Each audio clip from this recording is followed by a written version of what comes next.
কিছুদিন আগেই পেশ করা হয়েছিল অন্তর্বর্তীকালীন বাজেট। আজ ৮ ফেব্রুয়ারি রাজ্য বাজেট নিয়েও আলোচনা চলছে। এ বাজেট পেশ নিয়ে অনেক খবরই সামনে এসেছে এবং প্রশ্ন উঠেছিল সাধারণ মানুষ ঠিক কি কি সুবিধা পাবে। তবে এবার দেশে বিদেশি বিনিয়োগের জন্য হতে চলেছে সাধারণ মানুষ লাভবান। আসুন দেখে নিই। ইতিমধ্যেই ভারতে বেড়ে গেল বিদেশি বিনিয়োগ। এবার প্রশ্ন আসবে, কি পাবে সাধারণ মানুষ? আসুন জানাবো। ভারতবর্ষে বিদেশি বিনিয়োগ বা ডিরেক্ট ফরেন ইনভেস্টমেন্ট নিয়ে এক দারুণ সুখবর পাওয়া গেল এবং এর ফলে দেশের অর্থনীতি অনেকটাই চাঙ্গা হতে পারে বলে মনে করা হচ্ছে।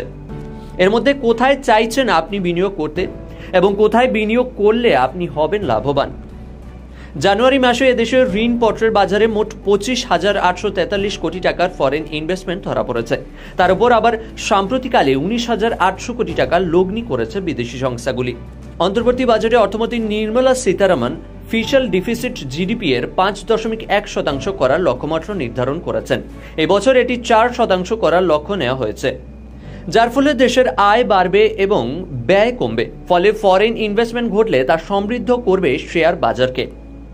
আর এ দেশের স্টক মার্কেট এবং শেয়ার মার্কেট যত উঠবে ততই দেশের অর্থনীতি এক অন্য মাত্রায় পৌঁছে যাবে।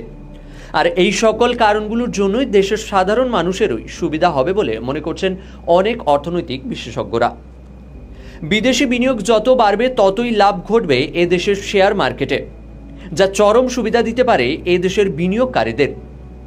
বিদেশি সংস্থাগুলো থেকে লগ্নি ক্রমশ বেড়ে চলেছে ভারতে। গত 6 বছরের মধ্যে এদেশের ঋণপত্রের বাজারে সর্বোচ্চ বিনিয়োগ ঘটেছে, যা বাজার বিশেষজ্ঞ তথা বিনিয়োগকারীদের মনেও আশা সঞ্চার করছে। তাদের ভাষায় এখন থেকেই যদি বিনিয়োগ কেউ শুরু করে তবে অতি শীঘ্রই লাভবান হওয়ার সম্ভাবনা রয়েছে। যেহেতু আলোচনা করলাম বিদেশি বিনিয়োগ নিয়ে, তাই জন্য একটু আলোচনা করে নেব ডলার সম্বন্ধে। আন্তর্জাতিক সূচকের আওতায় বিভিন্ন উন্নয়নশীল দেশগুলোর ঋণপত্র বিশ্ববাজারে বিক্রি করে জেপি মর্গান। সম্প্রতি এরকমই কিছু বন্ড বিশ্ববাজারে বিক্রি করা হয়েছে ওই সংস্থার মারফতে। ভারতের অংশও রয়েছে সেখানে। কথা আছে আগামী জুন মাস থেকে ওই বন্ডগুলি ঋণপত্রের বাজারে যুক্ত হবে, যার ফলে আন্তর্জাতিক বাজারে ভারতের পরিচিতি আরও বৃদ্ধি পাবে বলে আশা বিশেষজ্ঞদের তথা বিনিয়োগকারীদের।